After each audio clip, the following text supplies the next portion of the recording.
What's up, guys? I'm Mike from StockedUp, and welcome back to the Stocks with Mike and Tom show. We had a crazy day in the market today. Bank stocks just exploded, wheat stocks exploded, and we had a crazy protest on Capitol Hill today that sent the markets falling. So in this video, we're going to cover everything that happened in the stock market today, what this protest means for the stock market, and then the rest of the plays that we're watching for the rest of this week. At the end of the video, we have a $5.3 million option that we are eyeing for the next couple weeks. So make sure you guys stick around to the end of the video. And if you aren't subscribed already, don't forget to subscribe. But with that being said, Tom, what happened in the stock market today?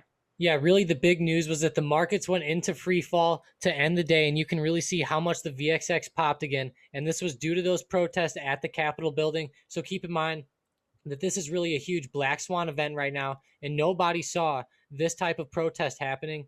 The National Guard is actually going to be heading down there, and shots were fired. So it's getting to be kind of a sticky situation at the Capitol building right now. And obviously, this obviously affected the markets in a negative way, which is why VXX popped like this. And if we go look at the SPY, you can see that the SPY honestly had a pretty good day today, popping very well as bank stocks did. But then at the end of the day, SPY really pulled back. The bank stocks actually held their ground a little bit better than the SPY did. But it's just interesting to see overall that this event happened, and really this is a big black swan event, and it's going to affect the market over the next couple of days. So I think you have to be very careful trading right now, because you don't know which way the market's going to go or what's going to happen. And there's still events like unfolding right now. Like, I know that Joe Biden just spoke, so now Trump has to speak, and things are still unfolding, and etc. So we'll have to see what happens. Gotcha. It's not a good start for 2021, but for our beginner traders that are listening to this video, I just want to give a quick little recap about what the VXX is. Essentially, the VXX is just an ETF that follows the VIX index. Basically, when investors get scared and the market might fall, the VIX rises. All that represents is options prices rising. So we could see that we had an unforeseen event today, like this protest on Capitol Hill. It scared investors a little bit, and then options prices rose, and so did the VIX. So I just want to clear that up for everyone. Normally, when the market falls, so does the VIX. But Tom, I want to talk a little bit more about this protest. The markets did fall today off of it, but what are you seeing for the next couple days? Because I'm hearing a lot of different opinions saying some people are saying that this is not going to affect the market at all. And some people are saying this can lead to a little bit of a downfall in the market. My personal opinion is I don't think this is necessarily going to crash the market, but we can see just by looking at the chart intraday of the SPY, it definitely had an effect. So what are you thinking?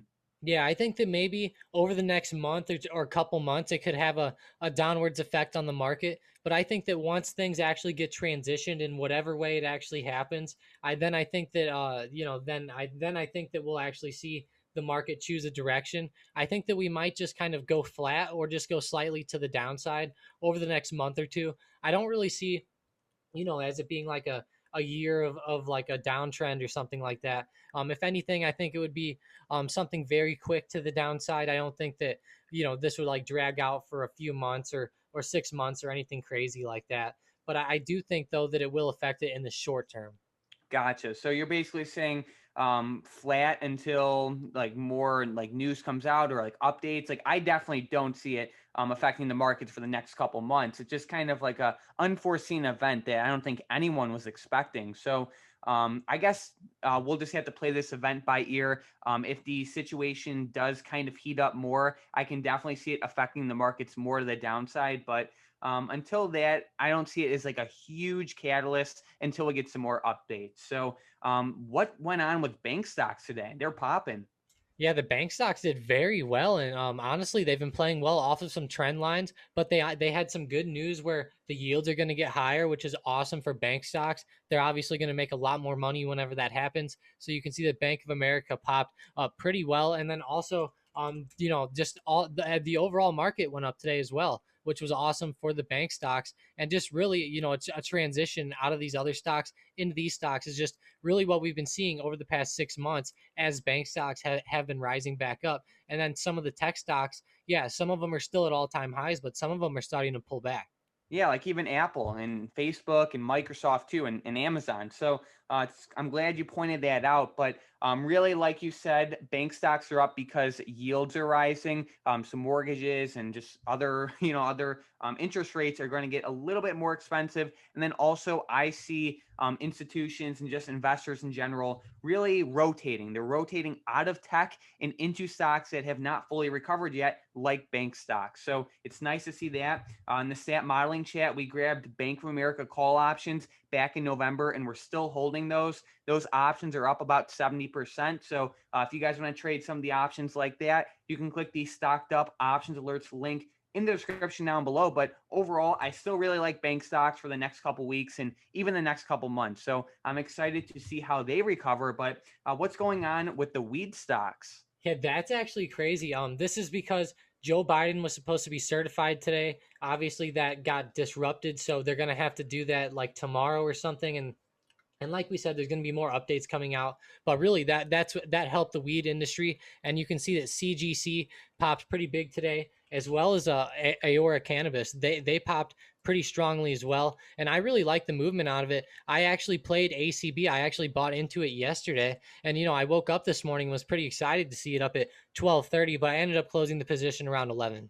Gotcha. Well, that's good to see. Yeah, the theory behind this is that Democrats would be beneficial to the marijuana industry. So it's nice to see ACB and CGC popping to the upside. Even if you look at like a max weekly chart on CGC, it looks pretty good in my opinion. So I can definitely see a lot of potential with this stock over the next couple months and even over the next couple years. So I like it as of right now, but it's definitely a little risky. So let's get right into our Discord member of the day. Today's member of the day is Audible. So I just want to give a huge shout out to Audible for always being active in the Discord chat and very positive. Tom and I really appreciate it. So thanks for everything you do. But let's get right into our momentum plays. With the first one, we have NVIDIA to the downside. Yeah, this stock looks really good actually to the downside. I love the movement on it. Make it break below 503, but this stock has a lot of downwards momentum, as do a lot of the other tech stocks, like we said. Sounds good. With the next one, we have Netflix also to the downside. Yep, Netflix make them fall below 499. And then we have NEM, and this one is to the upside. Yeah, to the upside today. Make them break above 655 or 6550. Sounds good. And then last but not least, we have Apple to the downside. AAPL. They're actually at a pretty good support here that they've hit over the past couple days. Make them fall below 126.30, which was their low of today. Sounds good. So we are eyeing Nvidia, Netflix, and Apple potentially to the downside only if they can break below the levels Tom listed. And we are eyeing NEM potentially to the upside only if it can break above the level Tom listed. So let's get right into the $5.3 million options trade for tomorrow. We are looking at the MU 80 strike call options that expire on February 19th. So looking at MU, it is the 80 strike call options, which it's not crazy out of the money, but it still is out of the money. And they do have a lot of time. But the thing is they have earnings pretty soon. It looks like MU has earnings on January 7th after market close. So this really looks like a covered call to me right now. But the thing is, earnings are very unpredictable. Maybe there's some insider information going on here. And the person putting all this money into MU calls, maybe they know some information that is not made available to the public, which, happens a decent amount of the time with earnings. So as of right now, this setup looks kind of like too risky to trade for me right now, just mainly because it's an earnings play. What do you think? Yeah, definitely just because it's earnings. It looks like that it would honestly pop up to possibly $80, but just like you said, it's earnings. You never know what's going to happen. I like it on the technicals over the past couple of days, but really, I mean, I don't know what's going to happen heading into the earnings. They've done very well this year, so maybe they'll do good on the earnings. And this was a pretty good flag we saw here, but they are starting to get a little high. Yeah. Yep, I agree with you. All right, let's get right into our questions from the previous episode. With the first question, we have Piper saying, "Great video. What do you think about Apple for the next couple weeks? I'm thinking about the 110 for January 22nd." So I believe she's referring to the put. So the 110 put for January 22nd. I like the setup, but I'm not a huge fan of the option itself. The main reason for that is because looking at Apple, the 110 put for January 22nd mathematically only has a 7% chance of winning. So even if Apple does fall, you can still lose just because the option is so far out of the money. So I like the direction in what you're thinking. It's just I'm not a huge fan of the option. If you can get a little bit closer to the money or at least get more time, I think that would be a lot more beneficial and it would increase your odds of winning. So overall, I like the setup, just not the specific option. With the next question, we have JW saying, "Tom, what does a head and shoulders pattern indicate?" Yeah, head and shoulders pattern is actually pretty interesting. There's one kind of going on AMD right now, and I drew it with two circles so you can see the head is in the center, and then we have two like shoulders kind of extending up here to like this $96 level. And then I also have a picture from Google here. Let me go ahead and drag it over. You can see that this really shows you it. So there's the neckline there, there's the shoulder, there's the head, and then there's another shoulder, and then you can see it move back to the downside once it fell below that neckline again. And that's kind of like what's going on AMD right now. It's starting to look like it's falling below that neckline, and it created those two shoulders, which is good to see. And overall, the tech market's going down. So, really, AMD is a pretty good example of this right now. Gotcha. So head and shoulders is a bearish pattern. Yeah, and a head and shoulders is typically a bearish pattern. It can still go up. A lot of people like to play the shoulders, so like you could see it peak here at the top of that shoulder and then come back down. So people might like play that quick drop back down off of that shoulder. Or another thing people do is obviously you could either wait for it to fall below that neckline, or you can wait for it to go ahead and pop back up above those shoulders, and then it would be bullish again. But it really shows that those shoulders are a pretty good resistance point. Gotcha. And there's also things called inverse head and shoulders. So there's a lot of different things you can do with it, but great question, JW.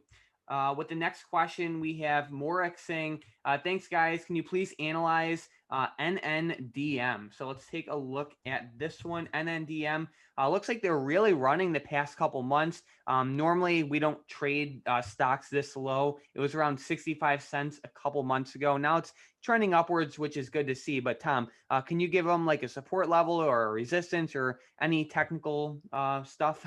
Yeah, it looks like it's actually at a pretty short-term support here around $8 or around 7.90. It looks pretty good right there. And then a resistance looks like it would be around $10. That looks like a pretty solid spot and almost double top there, and even had lower highs, which was very interesting right around that $10 mark. So I honestly could see it possibly trending to the downside over the next couple of days. Let me look at the intraday chart.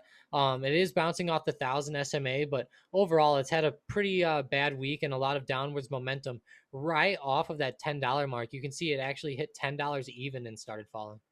With the last question, we have Kaz saying, "Thoughts on a Zoom reversal for the next few weeks? I've been scalping day trades for a couple hundred profit each day, but wondering if it will rise back up with the new UK lockdowns and a new COVID strain in the US." So I like Zoom right now for the long term. Now, that doesn't mean it's going to pop up tomorrow or next week, but I think over the next couple weeks and even the next couple months, I think it will rise. With that being said, I think the best way to go about playing this is either cash secured puts or just buying shares of the stock. Their options are pretty expensive. So I think a cash secured put can be awesome for Zoom, or even if you just start to slowly dollar cost average into shares. But I really like it for like a long term play right now. What do you think, Tom? Yeah, like what would you do for people who couldn't afford like a cash secured put on this? I think the best way to go would be to dollar cost average. And I think most brokers nowadays allow for fractional shares. So, like, let's say you can't even afford one share of Zoom. That's totally fine. You can just buy, like a third of Zoom, and you can just buy like a third of Zoom each week or each month, and you can just slowly start to get into it, and you could end up building a pretty nice position over time. And most of these brokers allow for fractional trading, so I think that's awesome. And you don't have to put a ton of money into it. If you like the setup, you could just buy a little bit over time, and at the end of the day, it is a pretty good quality stock. So overall, I like it. Tom, do you have any last minute stocks, options, or any insight for the market for tomorrow? Really, all I'm really watching right now is the VXX. I mean, this is going to be pretty big tonight. Or you can watch slash VX, which is VXX futures or VIX futures. Actually, you can see they're actually starting to fall down right now. But VXX was popping earlier. Maybe the protest or something happened. But the thing is that really just watch for the news tonight. I think it's going to really affect the markets. If you see the SPY or you see SPY futures, which is slash ES, if you see those start to go up, then I think that will be pretty good, with the markets. But I think that if we start to see more protests and stuff like that, then the market will go down. I think it's just watch what happens with this Black Swan event. These are unprecedented times, so just be very careful out there. Sounds good. The market loves certainty. That's the main thing to take away from it. So with that being said, thank you guys so much for watching this video. If you want to trade the same options as Tom and I every single day, you can click the Stocked Up Options Alerts link in the description down below. And if you have any questions, let us know in the comments down below. And if you aren't subscribed already, don't forget to subscribe. Tom and I post brand new videos every single day. But with that being said, thanks for watching.